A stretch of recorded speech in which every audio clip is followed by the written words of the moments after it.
Je suis Nina Baronina. Je vais vous dire quelque chose. Je vais vous poser une question. D'après vous, la science, la découverte scientifique, le contrôle de tout ce que vous découvrez dans le monde infiniment petit, le monde infiniment grand et dans tout, c'est-tu par l'autorité de Dieu ou l'autorité des ténèbres? Essayez de répondre à cette question-là. La science, quand vous découvrez quelque chose, infiniment petit, infiniment grand, est-ce que c'est Dieu qui vous permet de découvrir ces choses-là? Ou c'est les ténèbres qui essaient de monter sur la tête de Dieu, vous en servir pour faire de l'argent, pour détruire le monde, puis faire de l'argent avec le monde, puis avoir le contrôle de la nature en vous pensant des dieux? Ou c'est pas Dieu qui vous montre, qui se montre à vous-même dans sa création, dire regardez ce que je suis, je fais ça, je fais ça, c'est moi qui fais ça, je suis là, regardez, faites ça avec ça, ça donne ça, puis ça donne ça. Il vous permet de le crucifier à travers les mix que vous faites avec des éléments de la nature. Vous le crucifiez. Un chirurgien qui fait une opération, il coupe, il crucifie la personne, il enlève les morceaux, il crucifie Jésus qui est dans les cellules, qui est dans tout. Lui, il ne sait pas, crucifie Jésus. Tu manges, tu détruis une pomme pour la manger, tu fais du mal à Dieu. Tu crucifies dans la pomme, puis toi, tu t'en les manges. Puis en dedans, tu travailles tout ce que tu ne penses pas qui se fait. Il y a du bon qui reste, puis il y a du mauvais qui sort. Mais dans le mauvais, il y a encore du bon, parce que ça va servir à d'autres choses dans la nature. Donc, tu crucifies en mangeant, tu crucifies en traitant des éléments chimiques, biologiques, dans le triage, puis tu crucifies dans l'élimination. Puis même après, là, ça continue. Puis toi, tu es encore là-dedans, parce que ça t'a touché. Donc, toi, tu es dans la nature, tu es dans l'infiniment petit, puis l'infiniment petit, ça touche l'infiniment grand. Puis si tu vas dans des urines, ben, ça s'en va dans la nature, dans l'eau, ça s'en va dans les plantes, dans le sol. Ce sont les plantes qui respirent ça, photosynthèse, ils envoient des gaz dans l'air. Tu es dans l'oxygène, tu es dans ce que la plante envoie, tu es dans le soleil. Le soleil te touche, il y a une interaction entre le soleil et toi. Parce que toi, tu reçois des rayons, mais toi, quand tu les reçois, tu donnes un signal rétroactif, interactif avec le soleil. Tu y envoies quelque chose. Tu aimes qu'est-ce qui t'envoie sur toi, tu y redonnes. Parce que lui, il a un cœur, comme un être humain, puis il a un esprit. Tu y envoies quelque chose. Donc, il est en interaction. Donc, dans le soleil, on est dans le soleil, on est dans la lune, on est dans les astres.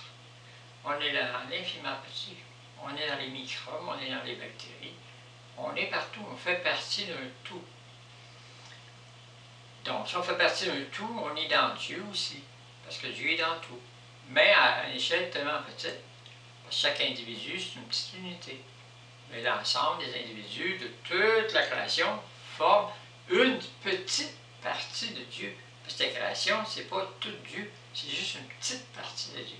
Puis nous, on est une petite unité dans la création qui est immensément grande. Donc, on n'est pas grand-chose. Pourtant, il s'occupe de nous autres. Il donne la vie. Puis tout le monde l'a tout crucifié. Parce que lui, sa croix, il a pris tout le monde, du passé, du présent, puis du futur. Il a pris tout ça parce qu'il voyait tout. Comme sur une montagne, qu'il voyait d'un côté, puis il voit l'autre. Il voit tout.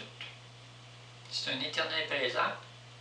Puis ta vie, le but d'avance. Quand tu fais des erreurs, tu fais exprès de faire du mal à quelqu'un, tu fais du mal à Dieu qui est dans la personne, tu fais du mal à Dieu dans plein d'affaires.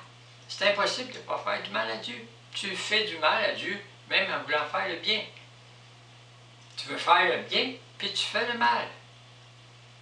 Mais entre deux mal, tu dois choisir le moindre aussi.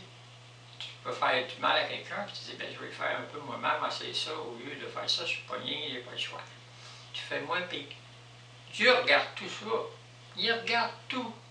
Il regarde ton intention de travailler avec lui pour faire le bien ou le mal, selon ta capacité, ce que tu as reçu en venant au monde, ce qu'il lui donne. Un autre qui a plus de capacité, l'autre en a moins. C'est pas la même chose d'un à l'autre pour faire la même action mauvaise, même action bonne. Il y en a un qui fait des actions bonnes à provision, il est dans les arbres, puis il en fait beaucoup. L'autre, il est dans les restrictions, il en fait une petite. Ça n'a pas la même dimension pour Dieu.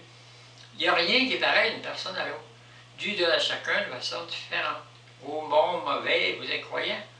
L'incroyant qui va faire une bonne action sans croire à Dieu. Dieu l'aime autant, puis son action elle va être des fois plus grande valeur parce qu'il a fait du bien à quelqu'un sans tenir compte de la présence de Dieu, il ne croit pas. Mais il voit des gens qui souffrent, il voit des gens s'il fait une bonne action ou quelqu'un d'injustice. Mais il a vu Dieu, parce que Dieu est dans les gens qui souffrent. Dieu souffre. Si tu ne souffres pas, tu souffres pareil parce que tu t'habilises en matière. Puis quand tu t'habilises en matière, quand tu vas partir, tu vas souffrir de décrocher de la matière. Tu ne voudras pas partir. Tu es riche, tu as de l'argent, tu as une gloire, tu as des pouvoirs. Tu vas avoir de la misère à te détacher de ça. À partir de là, tu vas souffrir. Puis c'est là que Jésus arrive et te brûle. Parce que tu es obligé de déconnecter. Puis quand tu déconnectes, c'est lui qui t'aide à déconnecter. Là, il te brûle pour que tu déconnectes. Là, il te fait sentir une souffrance, de crucifixion. Tu abandonnes tout ça pour rentrer dans un autre monde qui appartient à Dieu. Puis c'est là, quand tu déconnectes, là, Jésus te tient par la main. Faut pas que tu tombes dans le vide. Puis là, tu souffres. Puis là, tu apprends que tout ce que tu as fait, tu ne l'as pas apporté. Tu reconnais tes torts devant celui que tu ressens, parce que lui, il va te faire ressentir. Il va être là dans ta mort. Il est dans la mort de tout le monde. C'est lui, le premier, qui a fait le chemin. Puis on part tout dans le même chemin que lui. Il a fait le chemin. C'est le premier de résister en tant qu'humain sur la terre. Donc on passe tout là-dedans. Donc, en passant, il est là, il nous tient dans la mort.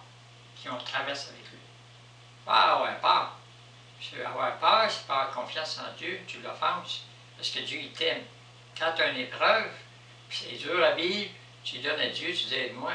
Il n'est pas là, il ne m'aide même pas, je suis sûr de payer, pas encore plus. Il est là, mais il veut t'enseigner quelque chose dans ta souffrance pour apprendre à être comme lui sur la croix. La souffrance purifie. Plus que tu souffres, puis surtout c'est pas de ta faute, plus que tu souffres, plus tu t'approches de Dieu. Volontairement ou involontairement, tu t'approches parce que la souffrance te purifie. Tu apprends dans la souffrance quelque chose que le monde matériel ne peut pas t'apporter. Parce que la souffrance vient d'un dérèglement de la matière, d'une division dans la matière, d'un abandon dans la matière, des êtres que tu as aimés, tout ça. Tu apprends à te détacher de ce monde-ci pour te préparer à aller dans un monde où la matière est bien différente. Une élévation, une autre matière d'un autre niveau. Donc, tu dois quitter ce monde. La vie, tu rentres, la mort, tu sors. Donc, toute ta vie,